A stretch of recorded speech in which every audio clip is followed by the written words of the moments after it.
প্রথমেই আমি প্রেসার কুকারে সিদ্ধ করে নিয়েছি এই ছোট ছোট সাইজের কতগুলো আলু। এই আলুগুলোর আমি এবার খোসা ছাড়িয়ে নেব। ছোট আলুগুলোর খোসা একেবারে ছাড়িয়ে নিয়েছি, দেখুন আপনারা। এরপর আমি একটা কড়াই গ্যাসের ওপর চাপিয়ে দিয়েছি।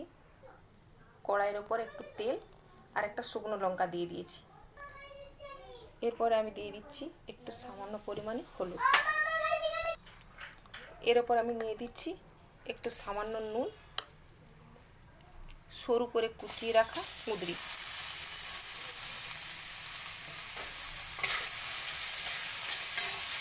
এগুলো আমি আলতো আঁচে ভেজে ফেলব।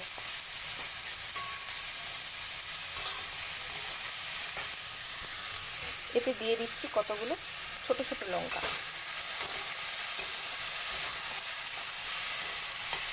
আমি এইভাবে মিনিট 5 এটা কষিয়ে নেব।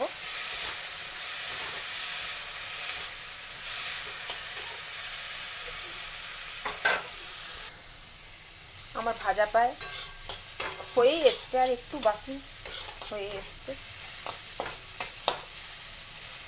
আসলে ছোট ছোট আলুগুলোর খোসা ছাড়াতে এত কষ্ট হয়, সেই জন্য আমি সেদ্ধ করে নিয়ে খোসাগুলো ছাড়িয়ে নিয়েছি। সেই খোসা ছাড়ানো আলুগুলোকে কোনো কাটাকাটি ছাড়াই এই হাতের মধ্যে চেপে চেপে নিচ্ছি।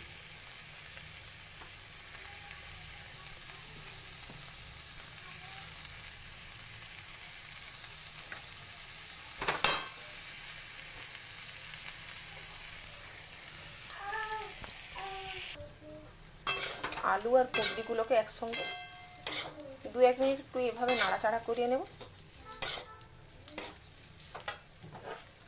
তারপর একটু জল দিয়ে দেব।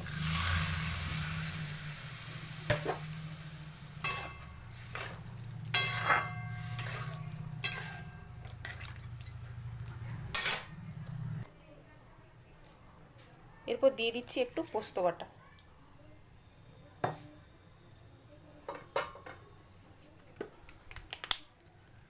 একটু কাঁচা তেল দিয়ে দেব,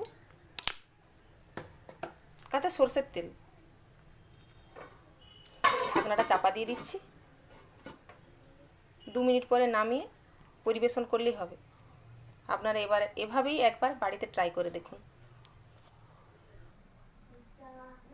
বন্ধুরা, আপনারা এভাবে বাড়িতে একবার রান্না করে খেয়ে দেখুন, অবশ্যই আপনাদের ভালো লাগবে।